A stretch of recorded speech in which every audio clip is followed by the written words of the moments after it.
നമസ്കാരം. ഇന്ന് നമ്മോടൊപ്പം ചികിത്സാ അനുഭവങ്ങൾ പങ്കുവയ്ക്കുവാൻ ഇവിടെ എത്തിയിരിക്കുന്നത് കോഴിക്കോട് മടവൂരിൽ നിന്നും മിസ്റ്റർ മുസ്തഫ കമാൽ ഷാ എന്ന വ്യക്തിയാണ്. 1994 അവസാനം റുമറ്റോയ്ഡ് ആർത്രൈറ്റിസിന്റെ തീവ്രമായ അവസ്ഥയിൽ ചികിത്സയ്ക്കായി ഇവിടെ എത്തിയ അദ്ദേഹം തന്റെ ചികിത്സാ അനുഭവങ്ങൾ പങ്കുവയ്ക്കുകയാണിവിടെ. നമസ്കാരം. സ്വയം ഒന്ന് പരിചയപ്പെടുത്താമോ? എൻ്റെ പേര് മുസ്തഫ കമാൽ ഷാ, മടവൂര്.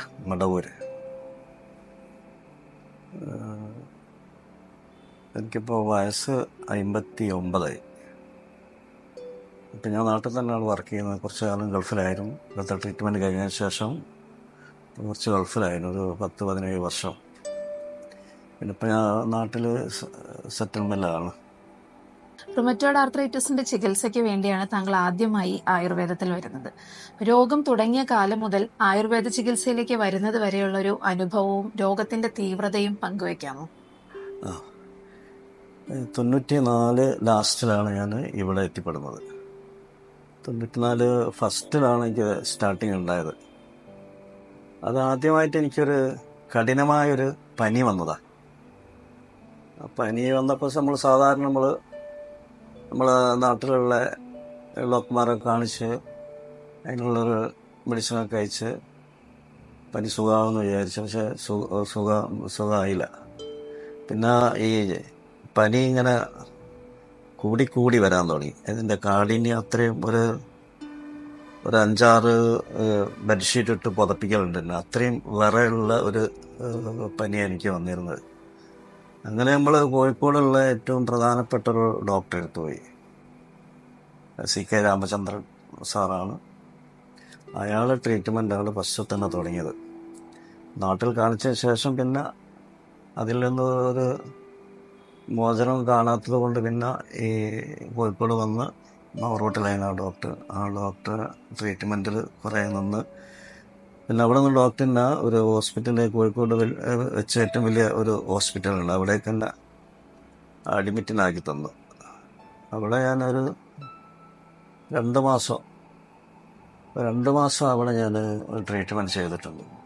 പക്ഷെ എനിക്ക് എന്നിട്ടും സുഖമായിട്ടില്ല. ഈ പനി മാറി, കാൽമുട്ട് വേദന മാറി, ഓരോരോ രോമക്കുത്തിൻ്റെ ഉള്ളിൽ നിന്ന് എനിക്ക് വേദനയായിരുന്നു. അങ്ങനെ ഞാൻ അവശനായിട്ട് ബെഡിൽ കിടക്കാൻ തുടങ്ങി. അങ്ങനെ ഇവരെന്നെ വീട്ടിൽ കൊണ്ടുപോയി വേറെ ഏതെങ്കിലും ട്രീറ്റ്മെൻറ്റ് ചെയ്യാമെന്നുള്ള ആലോചനയിലാണ് എൻ്റെ ഉമ്മൻ്റെ ഒരു ജ്യേഷ്ഠത്തിനുണ്ട്. അവർ പറഞ്ഞ് ഇങ്ങനെ ഒരു വൈദ്യരുണ്ട്, നമ്മളൊന്ന് അവിടെ പോയി നോക്കുക എന്ന് പറഞ്ഞു. അങ്ങനെയാണ് ഞങ്ങൾ ഈ വൈദ്യരത്തെത്തുന്നത്. ആ വൈദ്യരത്തേക്ക് വരുന്നത് തന്നെ എന്നെ താങ്ങിപ്പിടിച്ചിട്ടാണ്. എനിക്ക് ഇരിക്കാനോ കിടക്കാനോ ഒന്നും കഴിയില്ല. അത്രയും കഠിനമായൊരു വേദന എനിക്കുണ്ടായത്. അതിനെപ്പറ്റി ആലോചിക്കുകയാണെങ്കിൽ നമുക്കൊരു സങ്കടമാവും. ആ ഒരു അവസ്ഥയെ പറ്റി നമ്മൾ ചിന്തിക്കുകയാണെങ്കിൽ. അങ്ങനെ വൈദ്യരത്ത് വന്ന് വൈദ്യരനെ ഇവിടെ കടത്തി 3 ദിവസം അല്ലേ, 3 ദിവസം ഇവിടെ കിടന്നിട്ടുണ്ട്. ഇവിടെ വന്നതിന് ശേഷമുള്ള ചികിത്സാ അനുഭവം ഒന്ന് പറയാമോ? ഏതെല്ലാം ചികിത്സകൾ ചെയ്തു? എത്ര കാലം? അസുഖത്തിന്റെ ഒരു പ്രോഗ്നോസിസ് എങ്ങനെയായിരുന്നു? ചികിത്സാ കാലയളവിൽ എപ്പോഴെങ്കിലും അസുഖം മോശമാവുന്നതായിട്ട് തോന്നിയിരുന്നോ? ഈ തുടങ്ങിയ കാര്യങ്ങളൊന്ന് പങ്കുവയ്ക്കാമോ? ഇവിടെ വന്നതിന് ശേഷം അന്ന് ഞാൻ എന്നെ ഇങ്ങനെ താങ്ങിപ്പിടിച്ചിട്ടാണ് കൊണ്ടുവന്ന് അവിടെ അന്ന് ഡോക്ടറെ ചെറിയൊരു പഴയ ട്രീറ്റ്മെൻറ്റ് ചെയ്യുന്ന ഒരു ഹോസ്പിറ്റലായിരുന്നു നല്ലത്. റൂമിൽ എന്നെ കിടത്തി. അപ്പോൾ അവൻ്റെ ചുറ്റുപാടും കണ്ടമാനം ആൾക്കാരുണ്ട്, വീട്ടുകാരുണ്ട്, കുടുംബക്കാരുണ്ട്. അങ്ങനെ അവിടെ കിടത്തി. അതൊക്കെ എനിക്കിങ്ങനെ അറിയുന്നുണ്ട്. പക്ഷേ ഞാനങ്ങനെ തലോണ്ടിങ്ങനെ തല മാത്രമേ അളവും, വേറെ ഒന്നും അനങ്ങൂല ഇവിടെ വരുന്ന ആ ടൈമിന്. അങ്ങനെ എനിക്ക് ഡോക്ടർ വൈകുന്നേരം അന്നൊക്കെ ഉണ്ട്, ഒരു 10 മണിയായപ്പോൾ എനിക്കൊരു ഇഞ്ചിൻ്റെ ഇഞ്ചിൻ്റെ ചോയ എനിക്ക് ചോദിച്ചത്. അതിലൊരു ഗുളികങ്ങ അരിച്ചു തന്നതാക്കി തോന്നുന്നു. അത് കുടിച്ച് പിന്നെ വൈകുന്നേരം ഒന്ന് അതും തന്ന്, പിന്നെ രാത്രി തന്ന്. അങ്ങനെ പനിയിലേക്ക് ഒന്നായിട്ടൊരു വിയർപ്പ് വന്ന് അങ്ങനെ പനി കുറച്ച് വിട്ടോണിക്കങ്ങനെ തോന്നി. പിന്നെ പിറ്റേ രാവിലെ പിന്നെ അത് ശക്തമായിട്ട് പിന്നെയും മരിച്ചു. അതുകൊണ്ട് ഡോക്ടർ ഇവിടെ അല്ല. ഡോക്ടർ രാത്രി എൻ്റെ ഉമ്മ എന്നാന്ന് തോന്നുന്നു വിളിച്ചത്. ഇവിടെ അന്ന് പിന്നെ മൊബൈൽ സംവിധാനമൊന്നുമില്ല ആ ടൈമിൽ. രാവിലെ തന്നെ ഡോക്ടർ വന്നാൽ, വൈദ്യർ വന്നാൽ വൈദ്യരെ ഈ പൊട്ടൊക്കെ തൊട്ട് പിന്നെ അവരെ പിന്നെ ഇതുണ്ട്, വൈദ്യരെ ഒരു പൂവൊക്കെ തലയിൽ വെച്ച് നല്ലൊരാളായിട്ട് മൂപ്പരെ കണ്ടാൽ തന്നെ നമുക്കൊരു ഒരു മനസ്സിന് സമാധാനം. പിന്നെ പ്രാർത്ഥന കഴിഞ്ഞിട്ടാണ് മൂപ്പര് വരില്ല, മൂപ്പരെ കണ്ടാൽ തന്നെ അറിയാം. അങ്ങനെ വൈദ്യർ തന്നെ നോക്കി പൾസ് പിടിച്ച് പോയി. കുറച്ച് വൈകുന്നേരം വൈദ്യർ പിന്നെയും വന്നൊരു മരുന്ന് തന്നു. അതുകൂടി പനിയായിട്ട് കുറച്ച് വിട്ട്. പിന്നെ അന്ന് രാത്രി അല്ല, പിറ്റേന്ന് രാവിലെ എനിക്ക് ശരിക്ക് വയറൊക്കെ ശരിക്ക് ക്ലിയർ ആയി. അതുവരെ വയറ്റൊന്നും പോലൊന്നുമില്ലായിരുന്നു. അതോടുകൂടി എനിക്ക് ഒരു ചെറിയൊരു മാറ്റം തോന്നി. കണ്ണുറക്കാനോ ഒക്കെ ഉള്ള ഒരു ഇത് വന്നേക്ക്. കണ്ണിങ്ങനെ തുറക്കും, ഞാൻ എന്നാലും എനിക്കൊരു ഉന്മേഷം ഉണ്ടാവില്ലായിരുന്നു. പിന്നെ ഒരു 3-4 ദിവസം കൊണ്ട് പിന്നെ ഇത് കൂടുതലായി. പിന്നെ രണ്ടാമത് പനി എന്ത് ചെയ്യണമെന്നുള്ള ഇതിൽ നമ്മൾ നിൽക്കുമ്പോൾ പിന്നെ വൈദ്യുതി മരുന്ന് മാറ്റിയതാണെന്ന് എനിക്ക് തോന്നുന്നത്. മാറ്റി മരുന്ന് തന്ന് അതോടുകൂടി എനിക്ക് പനിയായിട്ട് കംപ്ലീറ്റ് ആയിട്ട് വിട്ടുപോയി. ആ പനി ഇതുവരെ പിന്നെ പനിച്ചില്ല. എപ്പോഴെങ്കിലും ഈ കാലാവസ്ഥൻ്റെ ഒരു ഇതുകൊണ്ട് ഞാൻ ഗൾഫിലൊക്കെ ആകുമ്പോൾ നല്ല പൊടിക്കാറ്റ് വരും. പൊടിക്കാറ്റ് അങ്ങനത്തെ ഈ കാലാവസ്ഥ ചേഞ്ച് ചെയ്യുമ്പോഴും പിന്നെ ക്ലൈമറ്റ് ചേഞ്ച് ആകുമ്പോഴൊക്കെ എനിക്കൊരു പനി വരും. അന്നിപ്പോൾ ഹോസ്പിറ്റലിൽ കാണിച്ചിട്ട് അന്ന് മരുന്ന് കുടിച്ചാൽ സുഖമായിപ്പോയില്ല. അതിപ്പോഴും ഉണ്ടാവും കേട്ടോ. കാലാവസ്ഥൻ്റെ ആ ശക്തമായ ഒരു പനിക്ക് എൻ്റെ ജീവിതത്തിൽ ഇതുവരെ വന്നിട്ടില്ല. പിന്നെ ഈ വേദനയാണ്, ഓരോരോ രോമക്കുത്തുനിന്ന് എനിക്ക് വേദനയാണ്. ഓരോരോ രോമക്കുത്തുനിന്ന് എനിക്ക് ഇങ്ങനെ അതവസ്ഥ വിവരിക്കാൻ പറ്റില്ല, അത്രയും വേദന എനിക്ക്. ഞാൻ അതിനെപ്പറ്റി ആലോചിക്കലില്ല. മുമ്പത്തെ അത് ഞാൻ ഇങ്ങനെ എല്ലാവരും മരിച്ചു പോകുന്നുള്ള ഒരു കണ്ടീഷനിൽ എല്ലാവരും നിൽക്കുകയാണല്ലോ. അന്ന് പിന്നെ സ്റ്റെപ്പായിട്ട് ഇങ്ങനെ ഉള്ള വൈദ്യരെ മരുന്നുകൊണ്ട് ഇങ്ങനെ ക്ലിയറായ കഷായങ്ങൾ വൈദ്യ പറഞ്ഞ അതേ പഥ്യത്തിൽ ഒരു വർഷമാണ് നോക്കുന്നത്. തീരെ എൻ്റെ ശരീരത്തിൽ വെള്ളം കൂട്ടിയില്ല. പക്ഷേ ഭക്ഷണം കഴിക്കലുണ്ട്, ബാക്കിയുള്ള കാര്യങ്ങളൊക്കെ ഇവർ ചെയ്തു തരും ബെഡിൽ നിന്നിട്ടെ. പിന്നെ ആ പഥ്യം ഞാൻ തീരെ ഒഴിവാക്കിയിട്ടില്ല. പഥ്യം ശരിക്ക് വൈദ്യർ പറഞ്ഞ ആ പഥ്യത്തിൽ വെജിറ്റേറിയൻ ഭക്ഷണം, പിന്നെ ആദ്യം മധുരമൊന്നും കഴിക്കൂല. വൈദ്യരെന്താ പറയുന്നത് വെച്ചാൽ ആ ഭക്ഷണങ്ങൾ മാത്രം കഴിച്ച് അങ്ങനെ ഒരു 5-8 മാസം കഴിയുമ്പോഴേക്ക് എനിക്ക് ഏതാണ്ടൊക്കെ ഒന്ന് ക്ലിയറായി. ഞാൻ ശരിക്കും എണീച്ച് ഇരിക്കാൻ തുടങ്ങി. എല്ലാം ഇരിക്കാൻ കഴിയില്ലായിരുന്നു. കാലൊക്കെ അനക്കാൻ തുടങ്ങി. പിന്നെ ഒരു 9 മാസം 10 മാസം കഴിഞ്ഞാണ് ഞാൻ കുളിച്ചത്. അപ്പോഴേക്ക് എൻ്റെ കാലിൻ്റെ ഇവിടെയൊക്കെ ഈ കട്ട പിടിച്ചേക്കുന്നു, ഈ ചേറ് കെട്ടിയിട്ട് ഇങ്ങനെ തുടച്ചു തരും. നാളെ വൈദ്യ പറയും തുടയ്ക്കരുതെന്ന് അറിയും. പിന്നെ അത് പിന്നെ ഒരു ഉയിച്ചില, നഗര എന്നിൻ്റെ ഒരു ഉയിച്ചില ഇപ്പോഴേക്ക് ഓർമ്മയുണ്ട്.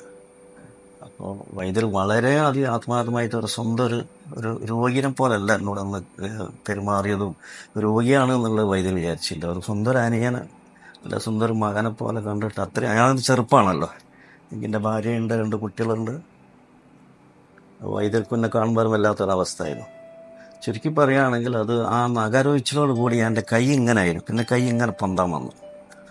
അങ്ങനെ വന്ന് പിന്നെ രണ്ടാമത്തെ ഒഴിച്ചിലാണ് ശരിക്കും കൈയൊക്കെ പൊന്തി സാധാരണ ഇതിലൊക്കെ ആയിട്ട് വന്നത്. കാലൊക്കെ പക്ഷെ ആരോഗ്യമൊക്കെ പിന്നെ ആദ്യത്തിൽ നിന്നും വ്യത്യസ്തമായിട്ട് ഇങ്ങനെ വരാൻ തുടങ്ങി. മുടികളൊക്കെ തൊഴിഞ്ഞു പോയിരുന്നു. മുടിയൊക്കെ പിന്നെ കുറച്ച് കിളിർത്ത് വന്നു. വീട്ടിലാർക്കും കഷണ്ടിയൊന്നുമില്ല, എനിക്ക് മാത്രമേ മുടി പോയിട്ടുള്ളൂ.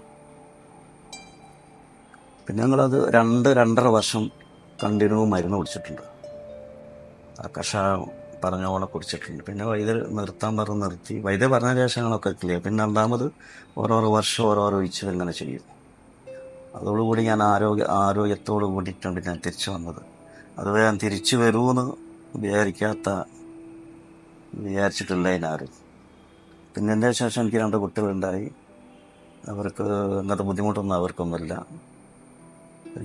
പിന്നെ എൻ്റെ ഒരു മകളെ ഞാൻ കൊണ്ടുവന്ന് കുറേ ട്രീറ്റ്മെൻറ്റ് ചെയ്ത് ഉഴിച്ചിലൊക്കെ ഉണ്ടായി. ഒരു കാല് വേദന ഒക്കെ ഉണ്ടായിരുന്നേ.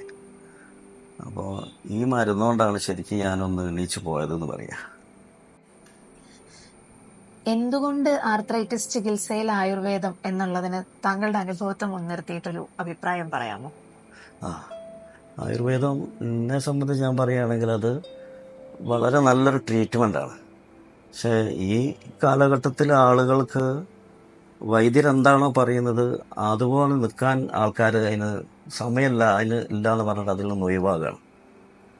അപ്പോൾ വൈദ്യർ പറയുന്ന ആ മരുന്നും വൈദ്യർ പറയുന്ന ആ പഥ്യത്തിൽ നിന്നാൽ ഏത് രോഗവും ഇതുകൊണ്ട് മാറും എന്നുള്ളൊരു വിശ്വാസക്കാരാണ് എൻ്റെ അനുഭവം വെച്ച് പറയുകയാണെങ്കിൽ. എനിക്കത് മാറിയിട്ടുമുണ്ട്. പിന്നെ ഞാൻ ജീവിതത്തിലേക്ക് തിരിച്ചു വരൂല എന്ന് പറഞ്ഞ ഞാനാണ്. പിന്നെ ഞാൻ പലതും 10-25 വർഷം കൊണ്ട് പലതും ചെയ്യുകയൊക്കെ ചെയ്തത്. പിന്നെ ഇതിൻ്റെ മെയിനായിട്ട് പഥ്യമാണ് ഞാൻ മനസ്സിലാക്കുന്നത്. പിന്നെ നല്ല മരുന്നുകൾ, പിന്നെ കലർപ്പില്ലാത്ത മരുന്നുകൾ. അതായത് നമ്മൾ കഷായം ഇപ്പം വൈദ്യരെ ഇവിടുന്ന് ഒരു കുറിപ്പ് തന്നാൽ നമ്മൾ പുറത്ത് പോയിട്ട് വാങ്ങും. അതല്ല, ഇവിടുന്ന് തന്നെ അല്ലെങ്കിൽ വേറെ ഏതോ വൈദ്യരാണെങ്കിലും ശരി, ആ തറിമരുന്നനുസരിച്ചിട്ട് പണ്ടത്തെ ആ രീതിയിൽ കഷായമൊക്കെ നമ്മൾ വെച്ച് ആറ്റിക്കുറുക്കി അതിലുള്ള പിന്നെ മറ്റുള്ള ഗുളികളൊക്കെ ചേർത്ത് അരിച്ച് ആ വെറും വയറ്റിലൊക്കെ കുടിക്കേണ്ടത് അതുപോലെ പറഞ്ഞാൽ ഇത് വളരെ ഒരു സംഭവം തന്നെയാണത്. പക്ഷെ ആൾക്കാർ അതിലേക്ക് ഇപ്പം വരുന്നില്ല. കാരണം പെട്ടെന്ന് മറ്റുള്ള ട്രീറ്റ്മെന്റ് ചെയ്ത് സുഖപ്പെടുത്തുക എന്നുള്ള, അതുകൊണ്ട് മറ്റുള്ള രോഗങ്ങൾ ചില ആളുകൾക്ക് വന്നുകൊണ്ടിരിക്കുന്നുണ്ട്. പിന്നെ ഇതിന് മെയിനായിട്ട് പഥ്യങ്ങളാണ് ഞാൻ മനസ്സിലാക്കിയത്. ഞാനൊരു വർഷം പഥ്യത്തിൽ ശരിക്കും നിന്നിട്ടുണ്ട്. അത് പിന്നെ നമ്മളെ കൂടപ്പിറപ്പുകളും മെയിനായിട്ട് നമ്മളെ ഭാര്യ പിന്നെ ഉമ്മ, അവരൊക്കെ നമ്മൾ വീട്ടുകാർ ശരിക്ക് സഹകരിച്ചാൽ മാത്രമേ അത് ഈ മരുന്നുകൾ അനുസരിച്ച് കഴിച്ചിട്ട് ഇത് പഥ്യത്തിൽ മുമ്പോട്ട് പോകാൻ കഴിയും. അപ്പോൾ ഈ രോഗിനെ ഞങ്ങൾക്ക് വേണമെന്ന് വീട്ടുകാരും പിന്നെ ആലോചിക്കണോ, എനിക്കിനി മുമ്പോട്ട് ജീവിക്കണോ എന്നുള്ള രോഗിയും ആലോചിച്ച് കഴിഞ്ഞാൽ ഇങ്ങനത്തെ മരുന്നിൽ നിന്ന് രോഗികൾക്ക് രക്ഷപ്പെടാൻ കഴിയും. എൻ്റെ ഒരു അനുഭവം വെച്ച് ഞാൻ പറഞ്ഞതാണ് കേട്ടോ. ഞാനിപ്പോഴും വല്ലപ്പോഴൊക്കെ കഴിക്കുള്ളൂ. പക്ഷേ എനിക്കിപ്പോൾ അങ്ങനത്തെ ഒരു വല്ലാത്തൊരു ബുദ്ധിമുട്ടുള്ള ഒരു കുഴപ്പങ്ങളും പനിയൊന്നും അങ്ങനത്തെ ഒന്നും ഉണ്ടാവില്ല. ചെറിയ തോതിലൊക്കെ ഉണ്ടാവും. അതിനുള്ള ഈ ആയുർവേദം കുടിക്കാനുള്ളൊരു ടൈം ഞാൻ പുറത്തായിരുന്നല്ലോ, വിദേശത്തായിരുന്നു. അതുകൊണ്ട് കുറച്ച് ഞാൻ വയ്യോട്ട് നിന്നല്ലാണ്ട് വേറെ ഇപ്പോഴും ഇതിലേക്ക് തന്നെയാണ് എൻ്റെ മനസ്സും എല്ലാം കൊണ്ട് ഇത് തന്നെയാണ് ഞാൻ ആഗ്രഹിക്കുന്നത് തന്നെയാണ്.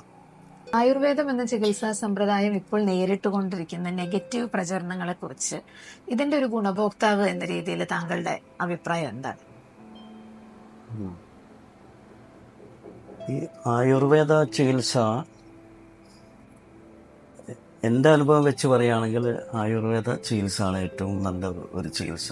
ഇപ്പോൾ ഞാൻ പല നോവലുകളിലും ചില വാട്സപ്പിലൊക്കെ ഞാൻ കാണലുണ്ട്. അരിഷ്ടം കുടിച്ചിട്ട് അങ്ങനെ ആയിരുന്നു, അല്ലെ പ്രസവ രക്ഷാലേഹം കഴിക്കരുതെന്നും പ്രസവത്തിന് ഒഴിച്ചിൽ ചെയ്യരുതെന്നും ഒക്കെ അങ്ങനെ പല വാട്സപ്പുകളും ഇതിലൊക്കെ അങ്ങനെ കാണാം. പക്ഷെ അതൊക്കെ എൻ്റെ അഭിപ്രായത്തിൽ അതൊക്കെ തെറ്റാണ്, അങ്ങനെ പ്രചരിപ്പിക്കരുതെന്നുള്ളതാണ്. കാരണം മുമ്പുള്ള കാലങ്ങളിലൊക്കെ ഈ ആയുർവേദ മരുന്ന് കൊണ്ടാണ് ആൾക്കാർക്ക് നല്ലൊരു പിന്നെ ശരീരത്തിനൊക്കെ ഒരു ഉന്മേഷവും ബലവും ഒക്കെ കിട്ടിയെന്നുള്ളതാണ് എനിക്ക് മനസ്സിലാകുന്നത്. എൻ്റെ അനുഭവം തന്നെ വെച്ചിട്ടോ.